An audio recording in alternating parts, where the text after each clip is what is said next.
O mercado público de Porto Alegre é uma joia local e é também um pedaço do mundo dentro da cidade. E esse pedacinho está crescendo.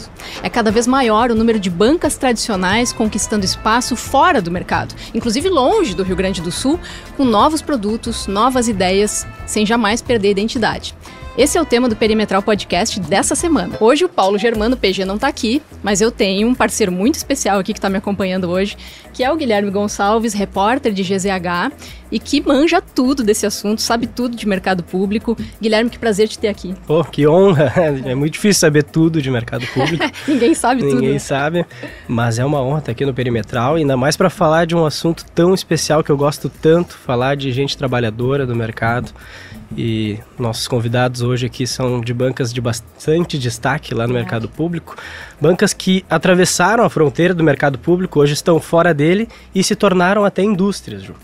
A gente vai receber aqui então Clóvis Althaus, proprietário do Café do Mercado e fundador, Sérgio Lourenço, sócio da Banca do Holandês, e o Gabriel Mendo, sócio e filho do fundador da Japesca.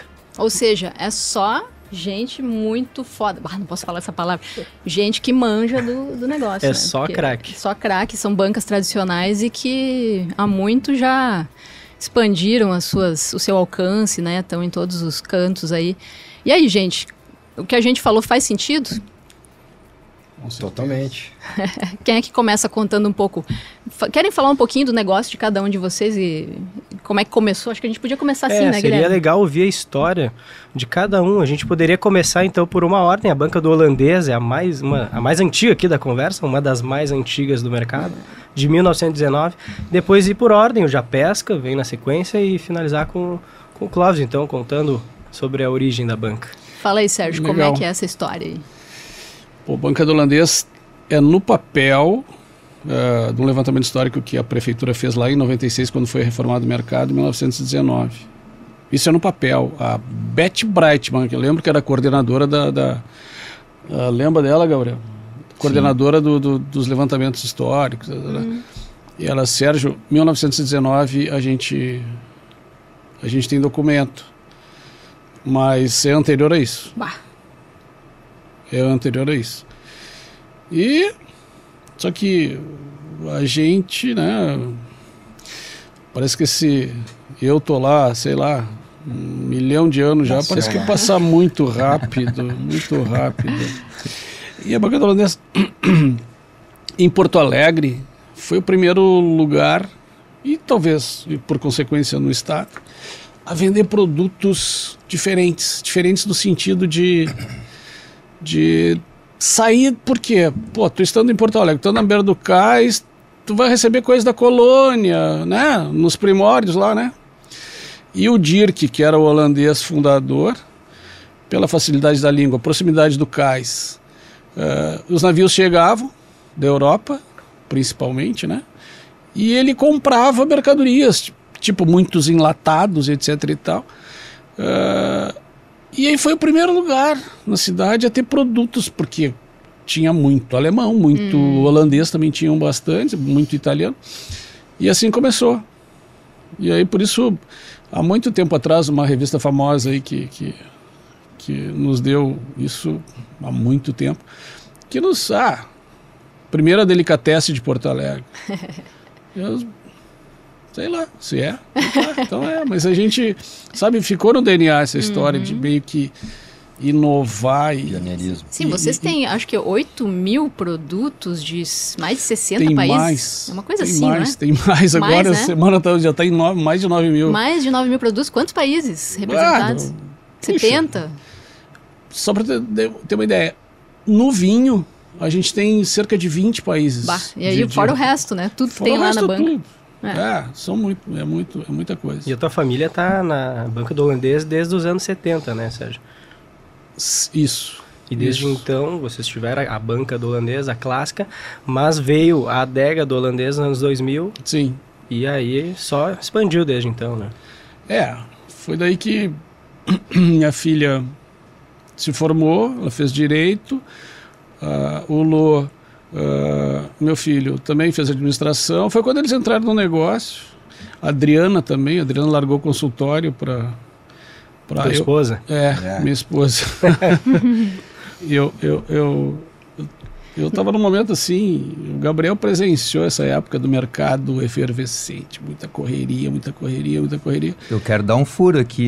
O Sérgio foi peixeiro, Ju. Sério? Foi peixeiro, Não acredito. pouca gente sabe disso. Quer dizer a que gente tu quase... teve a infância lá no mercado juntos. Tu quase levou ele pra Japesca, é isso? Eu gostava de vender para ele.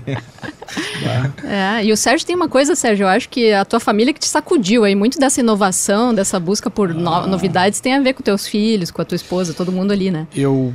Agora, de manhã, nós estávamos lá no CD, que a gente chama, e eu balo, não sou eu mais que tenho que ir por essas histórias, assim, né, da entrevista, podcast, não, cara, é vocês, meu amigo.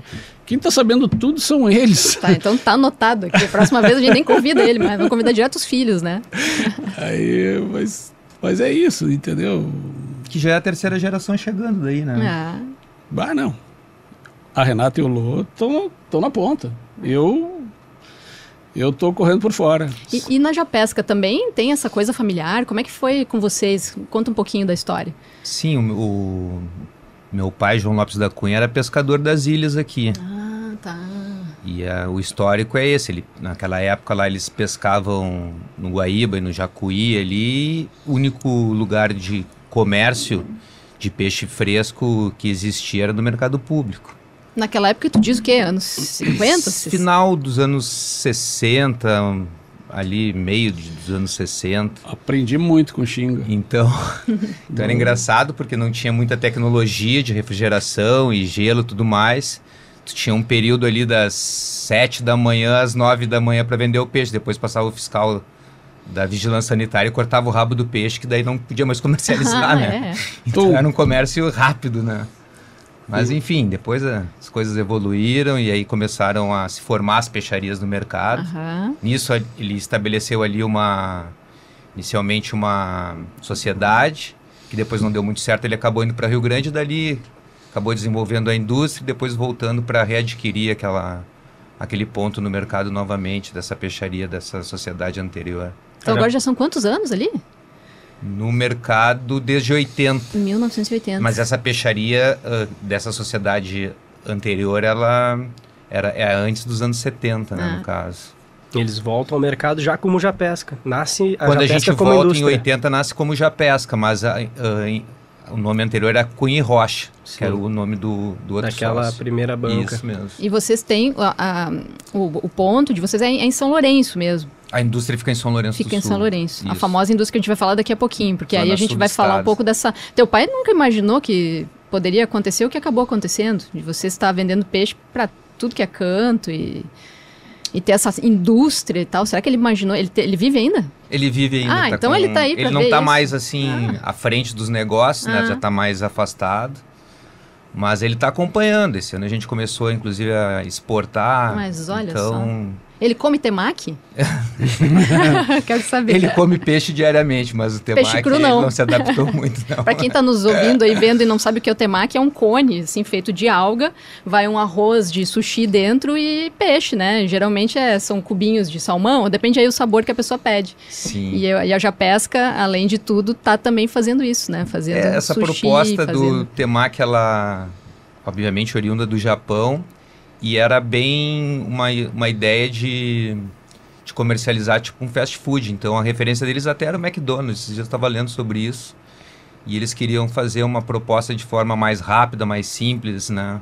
Para atender esse público. Ali nasceu o temaki, né? Que é um enrolado, né? Na verdade, de sushi.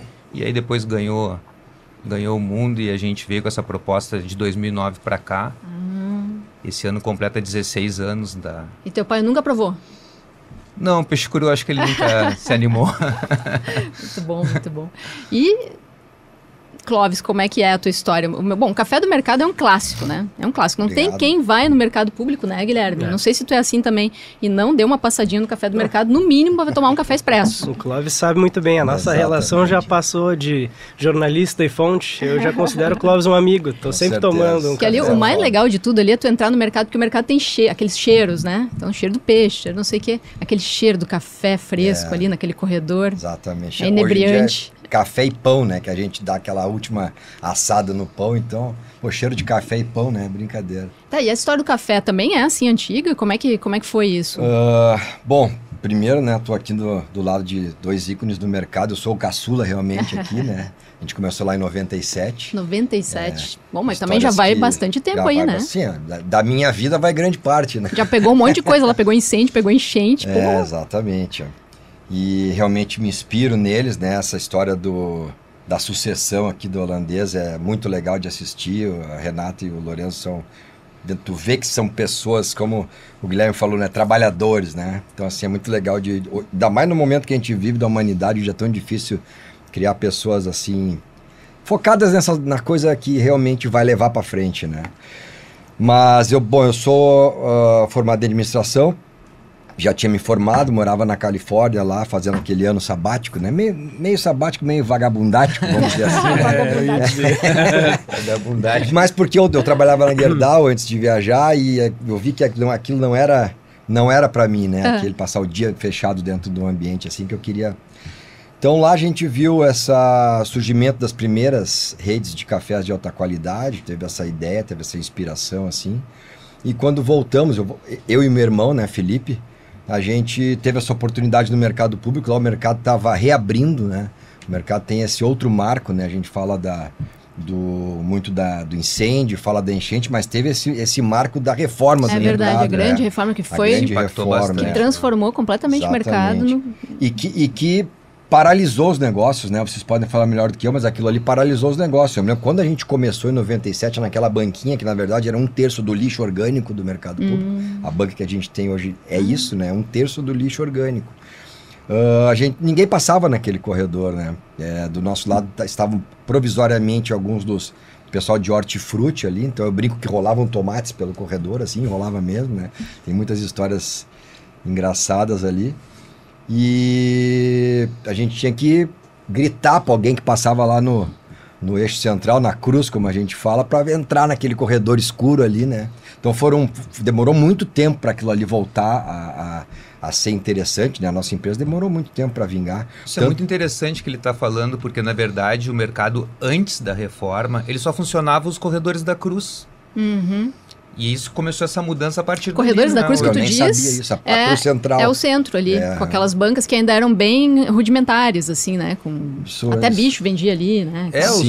O comércio nesses corredores internos, eles eram praticamente inexistentes, né, Sérgio? Tinha o cara da faca ali que afiava a faca, né? Tinha algumas peculiaridades. A venda daquelas sacolas embaixo das escadas, né? Aquela sacolinha de alinhagem. Corredores. As próprias bancas de revistas que tinha um em cada bancas, exatamente. Mas entrada, os corredores, né? Onde hoje o Clóvis está, onde está a temaqueria, eram horríveis. Era um corredor escuro, úmido, sujo.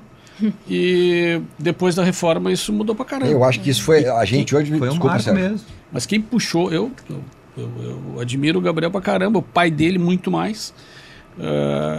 Quem puxou, quem abriu, quem fez o mercado ir pro lado do trem ali, foi a temaqueria.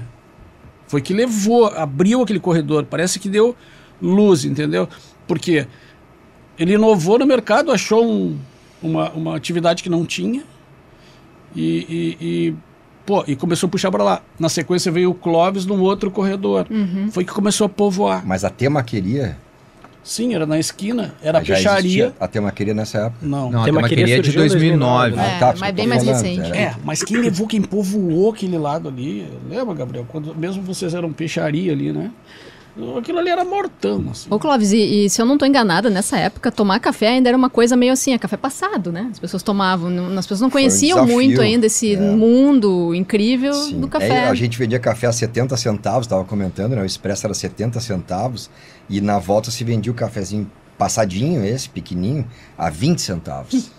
E aí tinha gente, como era o nosso negócio ali no início era muito louco, bom, primeiro que no início a gente não vendia café, né, bebida, era só café muito na hora.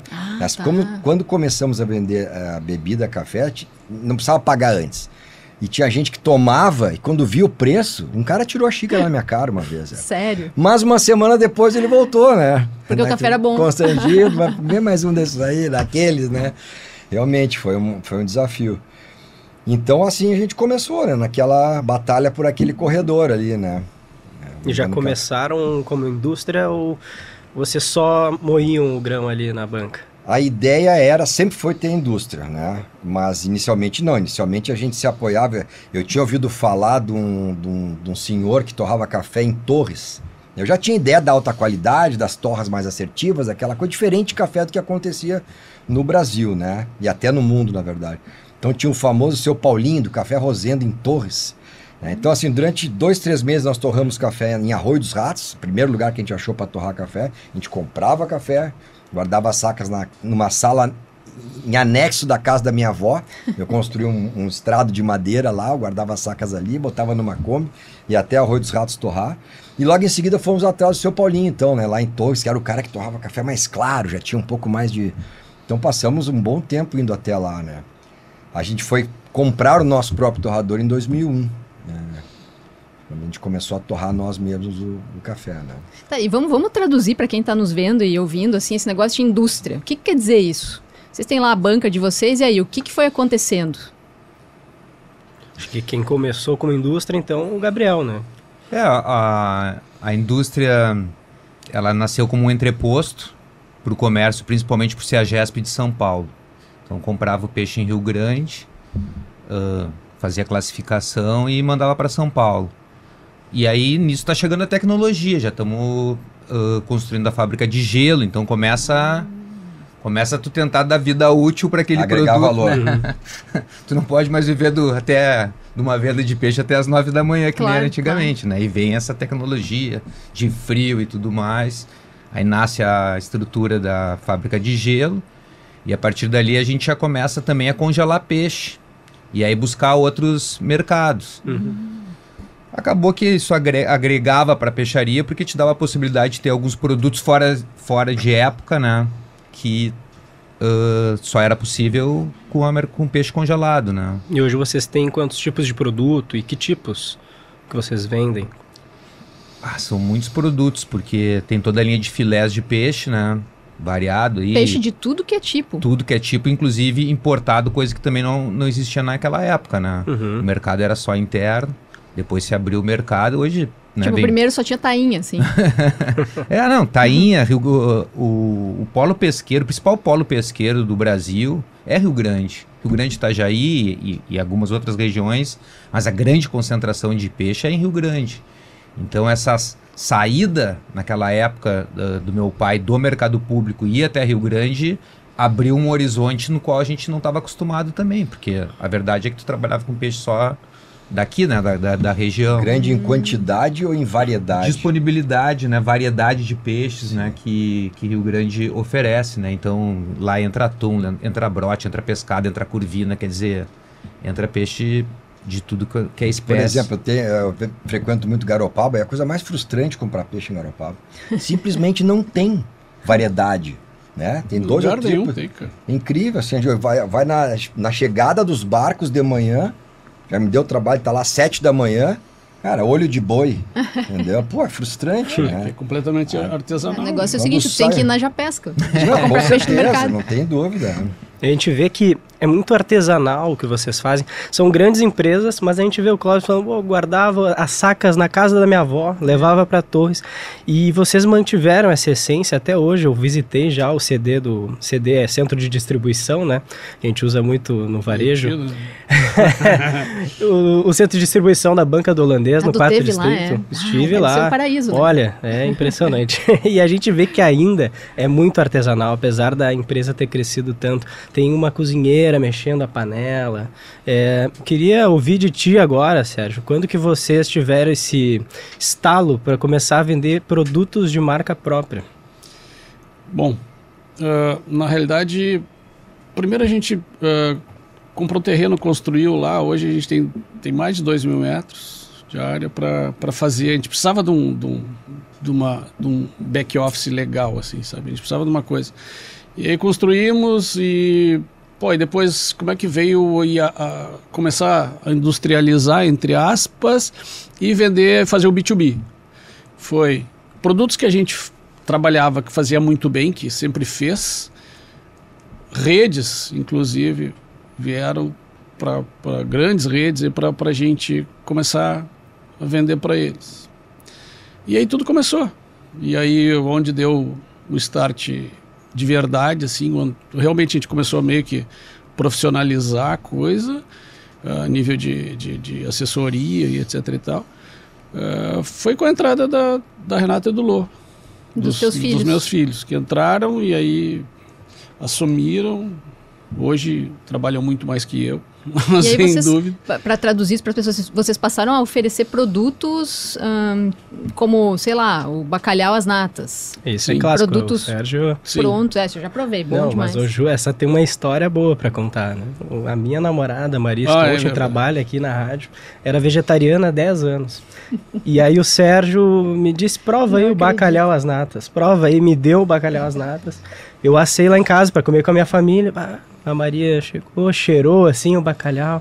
Ela, eu acho que eu vou provar um pedacinho. E ali ela deixou de ser vegetariana. E não voltou mais ao vegetarianismo por causa do Sérgio, por causa do produto da banca do holandês. Aquele bacalhau é muito bom. Quer dizer, vocês têm quiche, bacalhau, tem um monte de coisas que passaram a fazer parte da carta ali que não tinha antes, é isso, né? Vocês complexificaram a operação. Sim, hoje a gente tem, eu estava olhando aqui que o Lô até pediu para ele me mandar alguma coisa. A gente tem, eu acho que, produtos próprios, 253. É muita coisa. Nossa. Sabe? Mas fazendo B2B com boa parte. Explica o que é B2B. Vender para outros. Empresa para empresa. De empresa para empresa, né? Entendi. Aí essas empresas revendem o teu produto. Revendem ou consomem mesmo. Tipo, a gente atende bastante restaurantes. Chefes, muitos chefes. Porque... Entre outras coisas, a gente está inspecionado, a gente tem um certificado, né, que tem o responsável técnico para qualquer manipulação. Isso cada vez mais vai... As pessoas, os chefes principalmente, porque tem uma responsabilidade, né, no restaurante. Tipo, a gente vende para o hospital. Nossa, não sabia. E tudo começou assim, mas a gente começou fazendo tudo que a gente sabia fazer bem feito.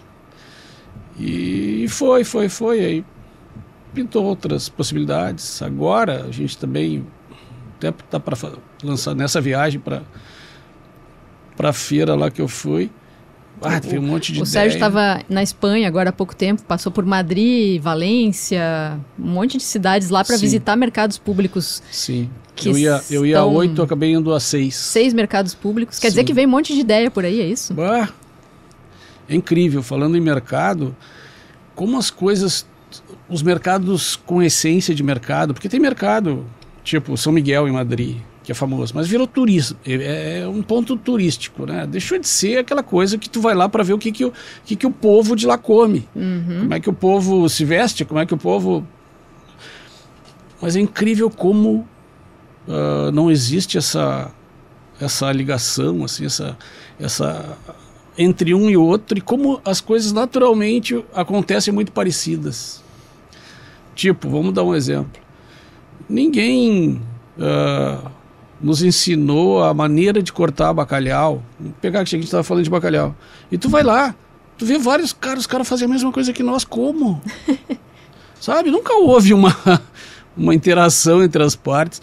Isso é uma coisa que vem de dentro, é meio ancestral, sei lá, do ser humano, mas isso eu acho muito legal. E eu até comentei com isso outra vez, eu vou viajar, quando eu só vou para cidades que tenham no mínimo um mercado. Não vou. Literalmente eu também, mas é muito, porque eu acho que o mercado é a alma da cidade, né? Quando tu visita um mercado público em qualquer lugar no mundo, tu vai conhecer um pouco da cultura, é a cultura viva ali da cidade, né? É que eu digo que o mercado, essa é a frase clássica, né? O mercado é a alma da cidade. Eu gosto de dizer que o mercado é a cara da cidade, né? Até para dar uma chamada de atenção, assim, né? no governo, né? Nas autoridades, nos poderes públicos, que é para, tipo assim, essa é a cara que a gente quer para a cidade, né? Porque é mais, né, do que a alma, na verdade. Realmente é um pequeno exemplo da cidade, né? Tudo está ali, né? Como que vocês enxergam o mercado público hoje, depois de tudo que a gente viu nos últimos anos? Teve incêndio, teve enchente no ano passado, a gente noticiou algumas obras que o mercado passou para melhorias de hidrojateamento. Hoje o mercado tem outro cheiro, mas qual é a visão de vocês do mercado hoje? O mercado hoje tem deve ter perto de 100 negócios lá. Mais 106, era o último número. Cada um é um tijolinho lá dentro e junto a gente é uma grande muralha. Tem umas curiosidades que acontecem assim, na época, lá em 1980 e poucos, o Sérgio já estava trabalhando lá antes de mim, não sei. Será que tu... antes? Mas a gente tinha o costume de tomar café de pé no balcão. Só tinha tinha uma banca que era café Primor, eu acho, enfim. Não tinha nada. Era café Primor, eu acho. E aí, depois... ele descontinuou, né? O Pan-Americano teve um pouco de tomar no balcão ali, depois encheu de mesa e tal. E essa prática voltou com a vinda do café do mercado. E aí ele reacende uma situação daquele hábito, né? Do porto-alegrense de chegar ali no balcão e pedir o café e tomar de pé, ou só apoiado numa mesinha, ele bater um papo rápido e depois cada um vai tocar a sua vida. Então tem coisas que a gente vê que ela sai, mas a cultura vai lá e traz de volta, né? E o mercado público está sempre reacendendo isso a todo momento lá dentro, através dessas 100 operações que estão lá e sempre importantes. Ô Clóvis, mas tu disse o seguinte, que o mercado é a cara da cidade, né? Qual é a cara hoje do mercado? Qual é a cara da cidade hoje? Meu Deus, que pergunta. Bom, eu voltando assim, misturando os assuntos, né? Eu acho que nós tivemos 2 grandes momentos de mudança na história do mercado, dessa vez da reforma, que eu acho que mudou o mercado, como o Sérgio e o Gabriel estavam comentando, que a parte ali periférica passou a valer, né? E acho que hoje a gente vive um momento parecido, né? Existem muitas empresas, finalmente está sendo ocupado o mercado em áreas que nunca foi lá em cima, né?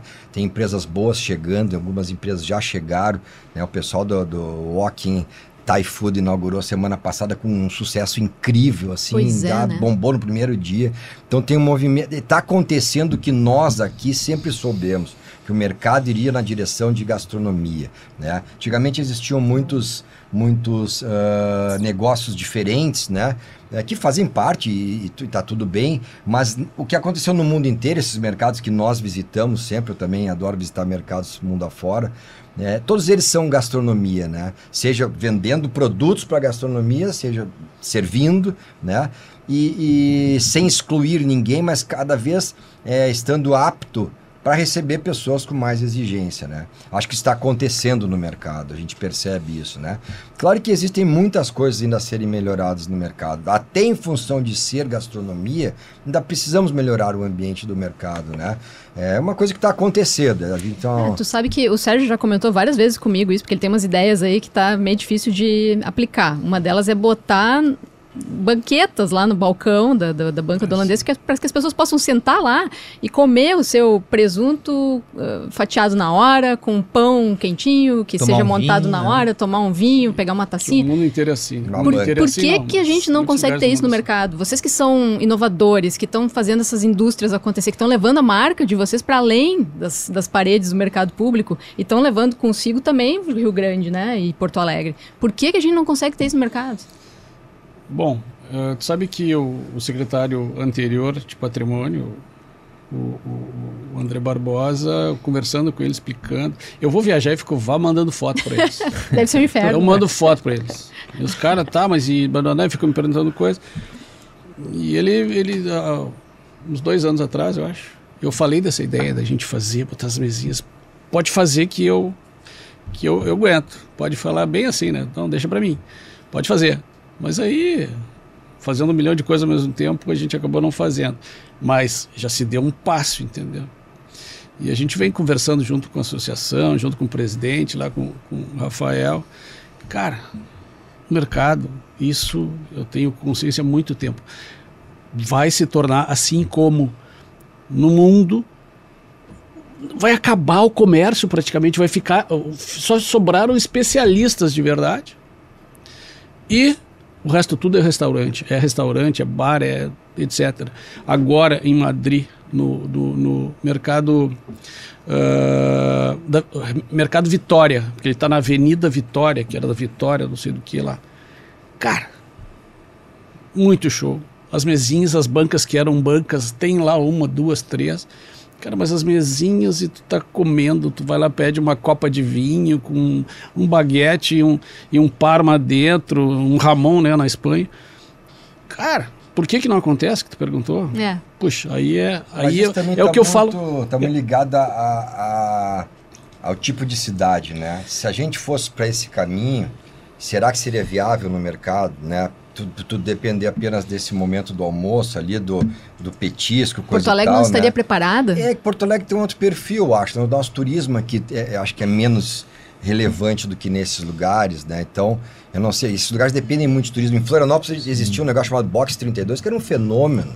Fenômeno, não se conseguia sentar ali nenhum horário do dia, nenhum dia da semana. O faturamento do cara era uma coisa absurda. Eu fornecia café para ele, eu sei. Mas é Florianópolis, tem, né, um super turismo o tempo inteiro, né? Agora, que tem que testar, não tem dúvida. Foi sexta, a gente teve lá na Câmara de Vereadores uma homenagem para os mercadeiros, né? Resilientes. Essa foi uma homenagem bem legal.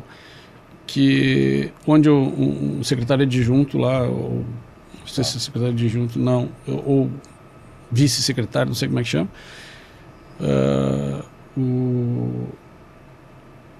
esqueci o nome dele, Arthur, que falou uma coisa muito legal. Em algum momento, quer dizer, por muito tempo, o mercado dependeu do centro. Hoje, o centro depende do mercado. Se o mercado não tiver, sabe, uma atenção especial pela parte do poder público, complemente o centro. Foi aí que vocês viram a necessidade de sair do mercado. Por exemplo, a gente teve enchente, né? Se vocês não tivessem essas operações fora do mercado que vocês têm hoje, Clóvis chegou a ter cafeteria, mas tem indústria. Tu tens lojas fora do mercado, vai abrir uma nova até esse ano. E o Gabriel também tem temaquerias, mas foi por causa dessa queda no movimento no centro que vocês enxergaram essa oportunidade de sair dele? Eu sou sincero sou sincero, olha, por uma leitura errada do que é o mercado público em administrações passadas, vamos lá, na época do Marquesan, que ele queria conceder o mercado, e a gente sempre viveu esse problema. O prefeito com uma cabeça que vier, tu nunca sabe o que vai ser de nós, né?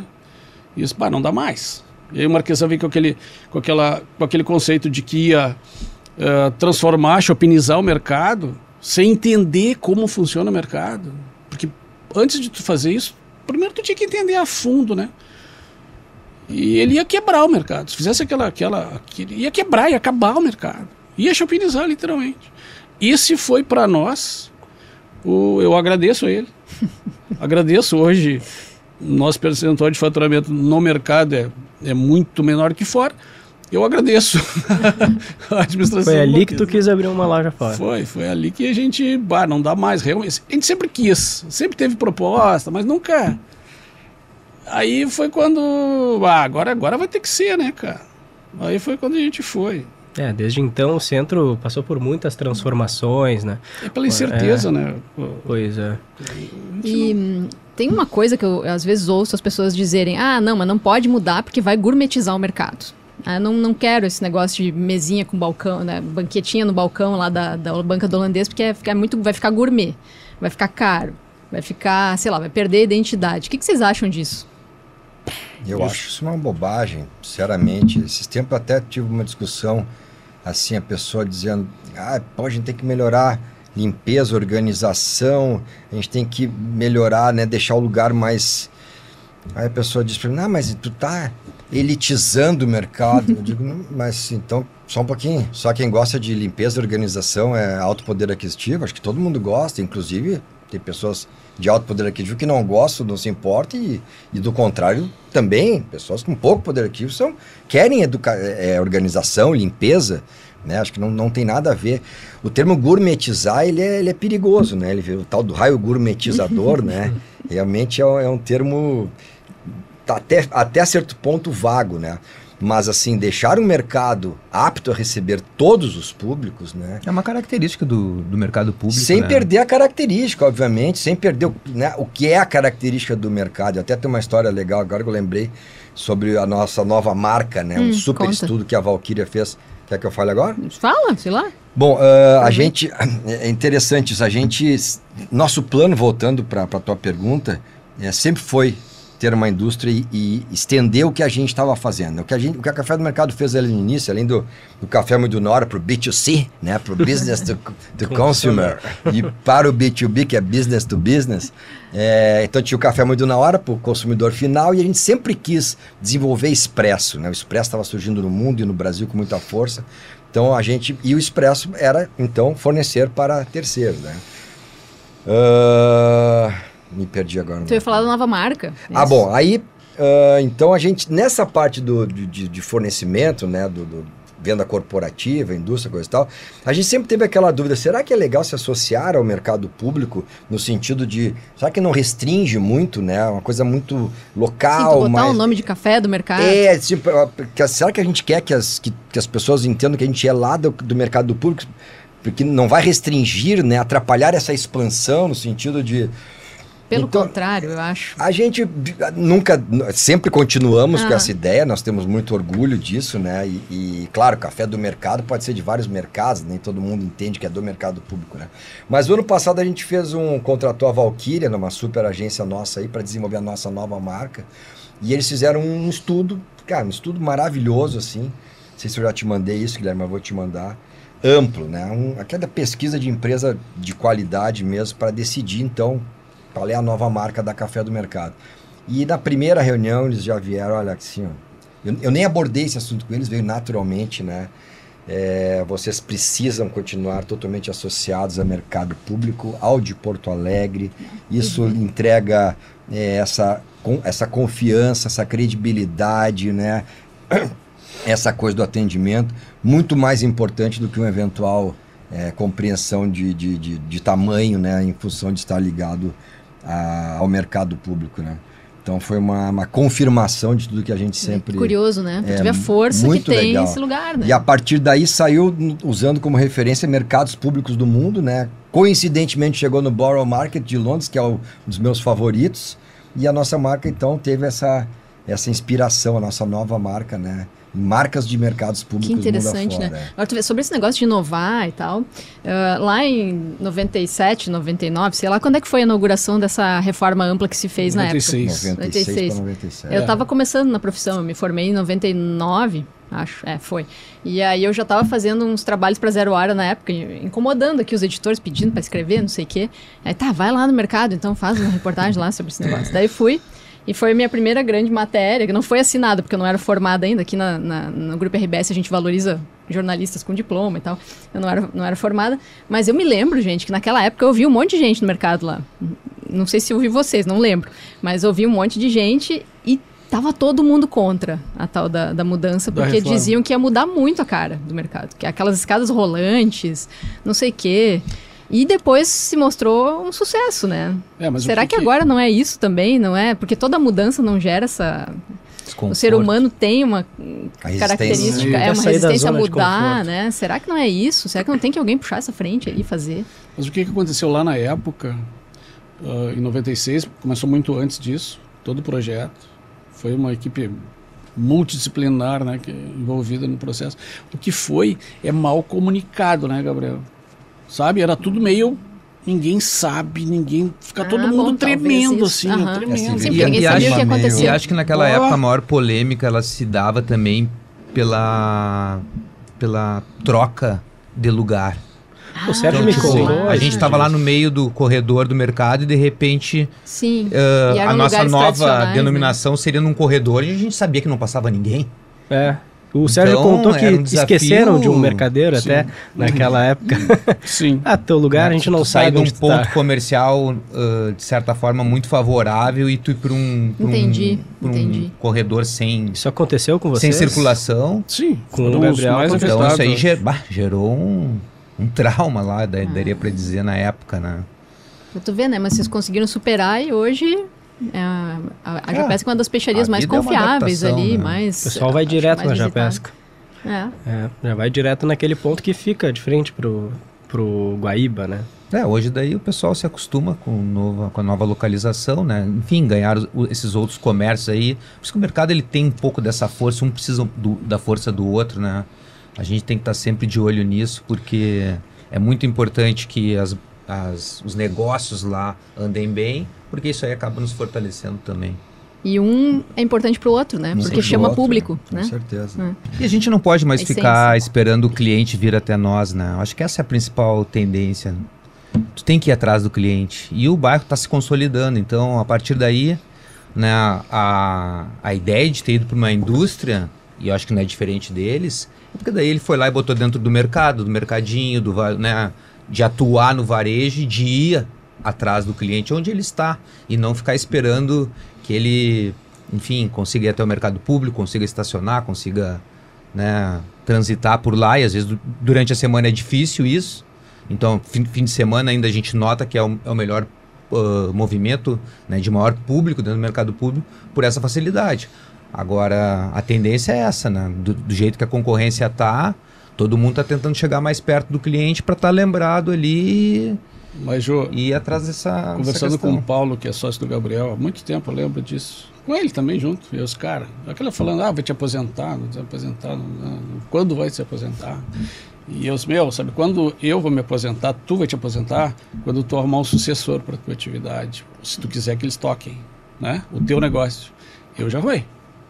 Eu quero ver vocês arrumarem. Tá anunciando a aposentadoria, é isso? Tinha muito tempo já, cara. E isso porque... o meu tá recém começando a economia, o meu mais velho, então vai demorar um pouco. E tu abriu agora uma loja no Praia de Belas, que tá bem legal. Exatamente, nosso plano... Primeiro a gente tem que sobreviver a esse momento da margem reduzidíssima do café, né?